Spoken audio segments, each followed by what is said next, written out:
Hi, I'm Sean Han Tani. I'm the director of Analgesic Productions. Today is the first of the Analgesic Connect video series, which is a series of videos where I'll be answering questions that fans have, or kind of giving a behind-the-scenes look at the development of the game. I decided to start this series of videos to, instead of just directly sending news through Twitter or our newsletter. Instead, this is kind of a way to try and connect more with the fans and people following the game. There is a Discord channel for Analgesic, as well as Twitter and a newsletter. So if you have any questions about the game, you can feel free to ask us on any of those channels. And there will be a link below the video where you can join. The first thing I wanted to do in this video was to handle a Q&A. So there's a bunch of questions that are actually from June that I never got around to answering for various reasons. So I'll decide to answer those right now. And then at the end of this video, I'll talk a bit about the story of Anodyne 2, as well as a recent video that we released at the end of November. So the first question we had was, why did we pick a 3D game rather than 2D? I did write a post about sequels recently that explains some of the reasoning behind this. But 3D offers a lot of possibilities that aren't possible in 2D. So camera angles, lighting, a lot of interesting shadow stuff, interesting spatial design. It's kind of an entirely different way of exploring constructing game spaces. And we decided to connect 2D and 3D to kind of get the best of both worlds. Someone also asked, why did we pick a low poly art style? Low poly and the lo-fi art style, for one, it's kind of an abstract art style, so that allows people to fill in the blanks with their minds and kind of imagine more detail than there actually is, which can be more immersive in some ways. But also, low poly is a faster production style, so it lets us finish the game faster, especially since we only have a team of 2. It's important to try to cut corners where we can, save time, while still preserving an overall quality for the game. Someone also asked, how does the gameplay change in Anodyne 2? So, as we showed in the video, there are Anodyne 1 style dungeons, but the way you access them is slightly different. You explore a 3D world, you talk to characters, progress the story, and you kind of go inside the bodies of these characters in 3D in order to explore these 2D dungeons. So the progression of the game, we do change things up a lot as you progress through the game, but it structurally can and does feel a little bit similar to Anodyne, especially in terms of the minimalism and kind of surrealness of the game. Someone's asked, is this our first foray into 3D games? It is for Marina, but not for me. During 2017, I made a game called All Our Asias by myself, which is a 3D game. And I did that to kind of learn Unity and learn how to make games in 3D.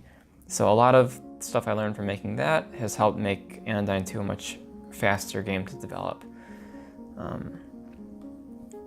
So who's working on Anodyne 2? It's me, Sean, working on the coding and the music, the business and the marketing side. We also have Marina Kitaka, who does the art. She's also doing a lot of the story writing, a lot of the story planning, and kind of like character design.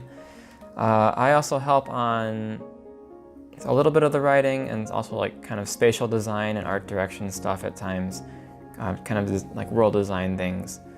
And we both do level design, game design. Someone also asked accessibility options. So as you know, when we released Even the Ocean, our previous game in 2016, we had a lot of difficulty in accessibility options in there. In Anodyne 2, we will have a few difficulty options to make the game easier for people who don't like combat as much. We're still evaluating what else makes sense to add, but we definitely want to have at least the combat part, as that'll eliminate most of the barriers to playing Anodyne 2. The game itself is not too complicated with controls, so that's always good. What tools are we using? We're just using Unity for 3D. I can't really imagine how we would be doing it any other way. Unity has a lot of useful stuff, and it's easy to use if you're a programmer. You can kind of extend it in a lot of different ways. Makes things easier. I would recommend Unity. Someone's asked, where are we going to release the game on? Anodyne 2 will be coming to cartridge, as well as itch.io and Steam. It might be coming to other places as well, we're not sure yet, but definitely those three. There are no plans for consoles at this time. If there are, we'll let you know, but consoles take a lot of time, they take a lot of money, and those are things that we don't necessarily have. So I can't say for sure. And the game will be out on PC at least, Mac and Windows, and hopefully Linux, but we'll see. Because again, there's only one programmer on the game, and I also have other stuff to do, so it's hard to manage all this programming. So we have some questions about how the game ties to Anodyne 1. People have asked, will there be reoccurring characters? People have asked what's going to be in the post-game. I'm not going to tell you that because it's a spoiler. How is Young involved in relation to Anodyne 2? I also can't tell you that. That would spoil stuff. Basically, I can say that the worlds of the games are connected directly. It's kind of loose in some ways, but it will be explained as you play through the game. So just wait for that, and it'll be interesting. But yes, some characters do reoccur in a strange way, as you might expect. Someone asked, will it have the key to the 50-card gate in Anodyne 1? No. Yes, maybe. I can't say. I had all those questions under the header evade to evade those questions. But hints on the story. Okay, so that was the end of the Q&A. I want to talk a bit about Nova, the main character that you're controlling. She's kind of this like humanoid creature who's been created by this kind of supernatural force within the world of Anodyne 2. And so the game starts as she's kind of birthed into the world, and is coming to terms with what it's like to be in that world for the first time and meet the characters and kind of learn about what her role is. So that's kind of a glimpse at some of the themes that we're going at with the main character. In general, the main characters in the game do kind of have their own arcs that are fleshed out more than in Anodyne 1, but overall it does still have a very surreal, dreamlike feel. And lastly, I wanted to talk a bit about the video that I released last about 3 weeks ago about the shrinking down into shrinking down into the bodies of characters in Anodyne 2. So as you saw, you'll talk to a character in 3D, you will learn something about them, and then you'll shrink down into them. You'll play this kind of, it's not a rhythm minigame, but it's kind of just a little intentionally chaotic minigame where you're trying to like defend against these bullets, and you'll shrink down into the character. And inside of it, it's kind of like a mini dungeon with other NPCs to talk to. I'll have more details in the future about what exactly goes on in 2D, but the idea is that to progress in the game, you're going to need to shrink into these characters, explore them, learn about them, accomplish something in there, and then come back out. Yeah, and that is representative of the beginning of the game. As you might expect, we will change things up a bit as the game goes on, so it isn't necessarily just shrinking into 30 different characters over the course of the game. Things will get a little bit weirder.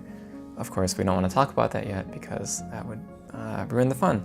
But for now, you can think of it as that's kind of how the 2D and 3D are related to each other.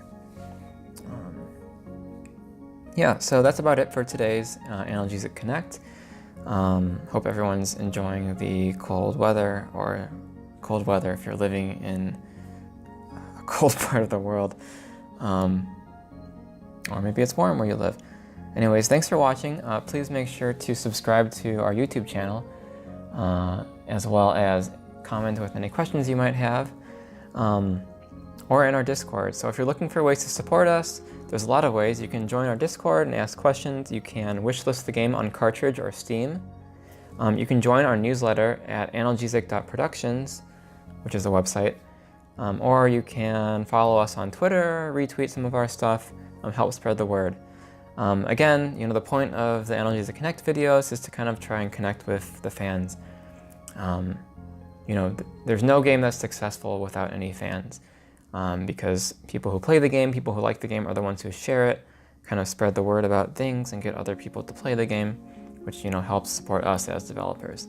Again, we are just two people making this game, so anything you do will really help us, including buying our previous games, which are on sale right now for the holidays. So you can buy Anodyne or even The Ocean or All Our Asias. They're discounted very deeply, so they're more affordable, but you can always tip us if you want to. Anyways, that's it for today. Thanks for watching, and see you next time.